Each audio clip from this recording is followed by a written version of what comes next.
Hello, and welcome to the official podcast of the 2023 International Fuel Ethanol Workshop and Expo. I'm your host, Danielle Piekarski, and I am excited to have our first guest of the year on the podcast today. We are joined by Stephanie Gleason, Director of Global Technology at Phibro Ethanol. At FEW this year, Stephanie is presenting on a panel titled Conquering the Fermentation Challenges That Hamper Plant Yield.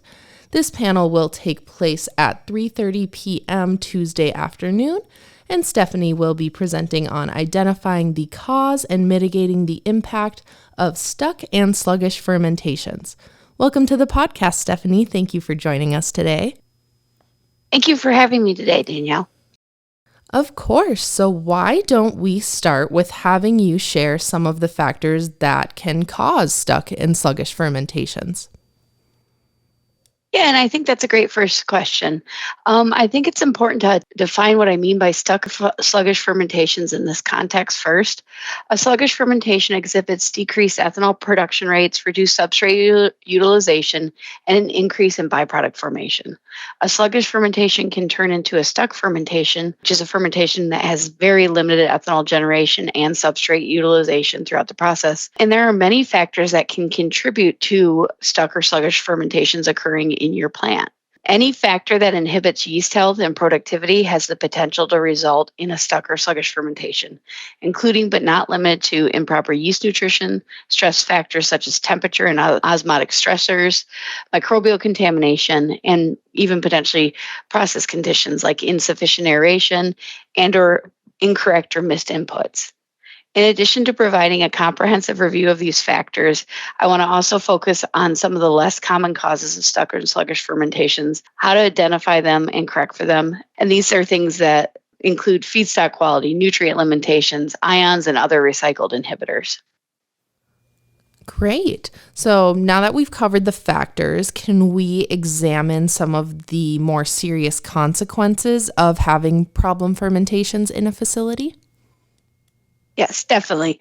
One of the direct impacts of a stuck or sluggish fermentation is reduced production titers, lower yields, higher total drop sugars. And this has a direct cost impact on the plant because for every percentage of ethanol lost per batch, this could cost a plant over $2,000 in a single fermentation, not including any downstream processing problems due to high residual sugars. And as we know, having to deal with the passing of sugars can add cleaning time, additional downtime, additional cost, and can decrease the efficiency of that processing. For sure. So how do you recommend that producers troubleshoot these fermentation issues? That's a great question. I think what is most effective with troubleshooting is a systematic approach. And it starts with being able to identify and recognize that there is a deviation or an issue relative to normal operations in your process. Time is essential, and the sooner a plant can identify there is a problem, the quicker they can take action to potentially mitigate the impact and or recover that fermentation. And this is for any troubleshooting activity. I think it's necessary to understand what your baseline is and be able to identify deviations quickly.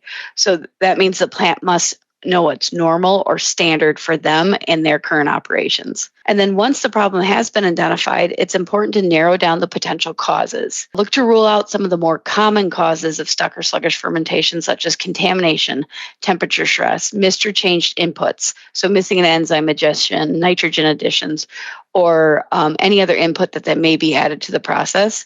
If you can rule these out by reviewing the data and your procedures, typically you can move on to say, okay, what are some other causes if it's not the more common ones that we see? With contamination, temperature, and missed inputs, they tend to be easier to identify since you can leverage HPLC and DCS data as well as process logs to, again, rule them in or out. Once that cause is identified, mitigation can be taken to help reduce the impact and potentially recover that fermentation. For example, in the case of contamination, increased antimicrobial dosing may be recommended as the source of contamination is identified and removed from the process.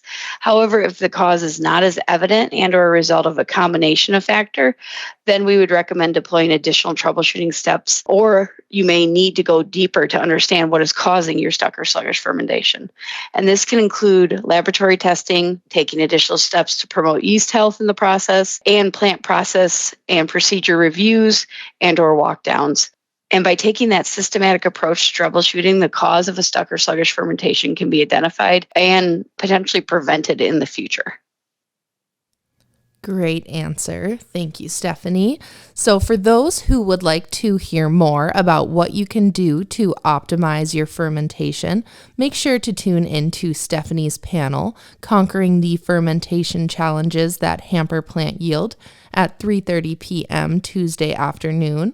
Thank you again, Stephanie, for joining us today. I look forward to seeing you at FEW, and I hope that both you and Phibro have a great show. Thank you very much. And our BBI crew is looking forward to seeing everyone in Omaha in just a few weeks. Thank you to our listeners, and we will see you on the next International Fuel Ethanol Workshop podcast.